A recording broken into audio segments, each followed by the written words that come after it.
Gas ಗಂಡಾಂತರ ಶುರುವಾಯಿತು ರಾಜಕೀಯ ವಾಕ್ಸಮರ.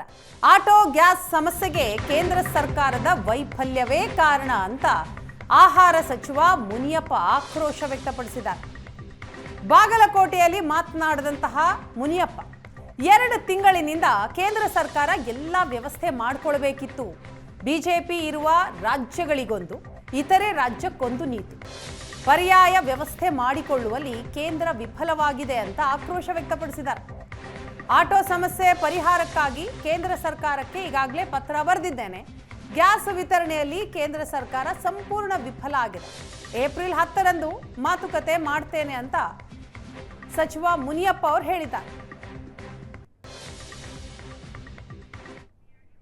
ರಾಜ್ಯದಲ್ಲಿ ದಿನೇ ದಿನೇ LPG ಸೇರಿದಂತೆ ಗ್ಯಾಸ್ಗಳ ಸಮಸ್ಯೆ ಉಲ್ಬಣವಾಗ್ತಾ ಇರುವಂಥದ್ದು. ಇವುಗಳ ಮಧ್ಯೆ ಏನಂತಂದ್ರೆ ಆಟೋ ಚಾಲಕರು ಕೂಡ ಒಂದು ಗಡುವನ್ನು ಕೂಡ ಕೊಟ್ಟಿರುವಂಥದ್ದು. ಈ ಬಗ್ಗೆ ಸ್ವತಃ ನಮ್ಮ ಜೊತೆ ಮಾತನಾಡಲಿಕ್ಕೆ ಸಚಿವರಾಗಿರ್ತಕ್ಕಂಥ ಮುನಿಯಪ್ಪ ಸರ್ ಇರುವಂಥದ್ದು.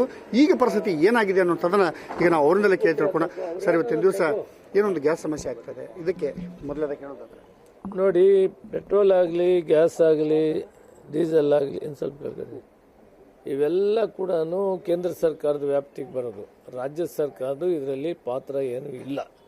ನಾವು ಡೈರೆಕ್ಷನ್ ಕೊಡ್ಬೋದು, ಸರಿಯಾಗಿ ಹಂಚಿಕೆ ಮಾಡಿ ನ್ಯಾಯಸಮ್ಮತವಾಗಿ ಯಾರ್ಯಾರಿಗೆ ಏನು ಕೊಡಬೇಕು ಕೊಡಿ ಅಂತ ಹೇಳ್ಬೋದು. ಬಿಟ್ಟರೆ ಇದು ಸಂಪೂರ್ಣವಾಗಿ ವಿಫಲವಾಗಿದೆ. ಯಾಕಂದರೆ ಇವರು 2-3 ತಿಂಗಳಿಂದಲೇ ಪ್ಲ್ಯಾನ್ ಮಾಡ್ಕೊಬೇಕಾಯ್ತು. ಇಲ್ಲಿ ಯುದ್ಧ ಆಗ್ತದೆ, ಇಲ್ಲಿ ತಾಪತ್ರಯ ಆಗ್ತದೆ, ಇರಾನ್ಗೆ ಇಸ್ರೇಲ್ಗೆ ಯುದ್ಧ ಆಗುವಂಥದ್ರಲ್ಲಿ ಬೇರೆ ಆಲ್ಟರ್ನೇಟ್ ಮಾಡಿಕೊಳ್ಳುವಂಥ ಕೆಲಸವನ್ನು ಸರ್ಕಾರದ, ಯಾಕಂದರೆ ಇದು ದಿನನಿತ್ಯ ಉಪಯೋಗಿಸುವಂಥದ್ದು, ನಿಲ್ಸೋಕ್ಕಾಗೋದಿಲ್ಲ.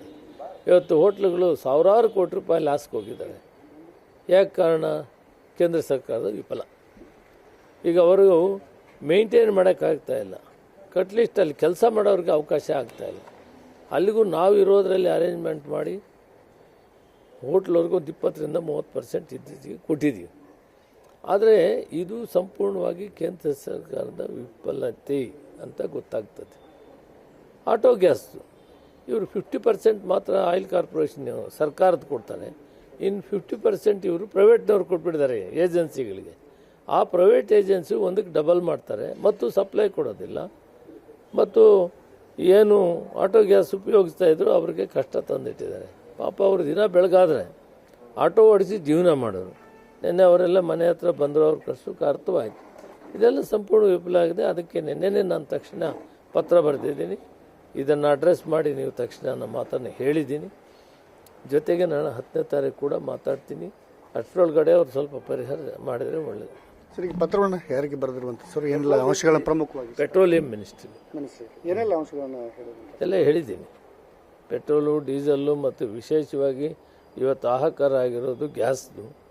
ಅದರ ಬಗ್ಗೆ ಸರಿಯಾಗಿ ಕ್ರಮ ತೆಗೆದುಕೊಂಡು ಮಲ್ತಾಯಿ ಧೋರಣೆ ತೋರಿಸಬಾರ್ದು, ನೀವು ಕರೆಕ್ಟಾಗಿ ಕೊಡಬೇಕು ಅಂತೇಳಿ ಹೇಳಿದ್ದೀನಿ. ಇದಿಷ್ಟು ಸಚಿವರಾಗಿರ್ತಕ್ಕಂಥ ಮುನಿಯಪ್ಪ ಅವರ ಮಾತು. ನಾವು ಈಗಾಗಲೇ ಕೇಂದ್ರಕ್ಕೆ ಪತ್ರವನ್ನು ಬರೆದಿದ್ದೀನಿ, ಅದರ ಬಂದ ನಂತರ ಅದಕ್ಕೊಂದು ಉತ್ತರವನ್ನು ನಾನು ಕೊಡ್ತೇನೆ ಅನ್ನೋ ಮಾತನ್ನು ಅವರು ವ್ಯಕ್ತಪಡಿಸಿರುವಂಥದ್ದು. ಬಾಗಲಕೋಟೆಯಿಂದ ಕ್ಯಾಮರಾಮನ್ ಮಂಜುನಾಥ್ ಕರ್ಗಲ್ ಜೊತೆ ಮಲ್ಲಿಕಾರ್ಜುನ ಬರೀ, ಏಷ್ಯಾನೆಟ್ ಸುವರ್ಣಗಾಗಿ.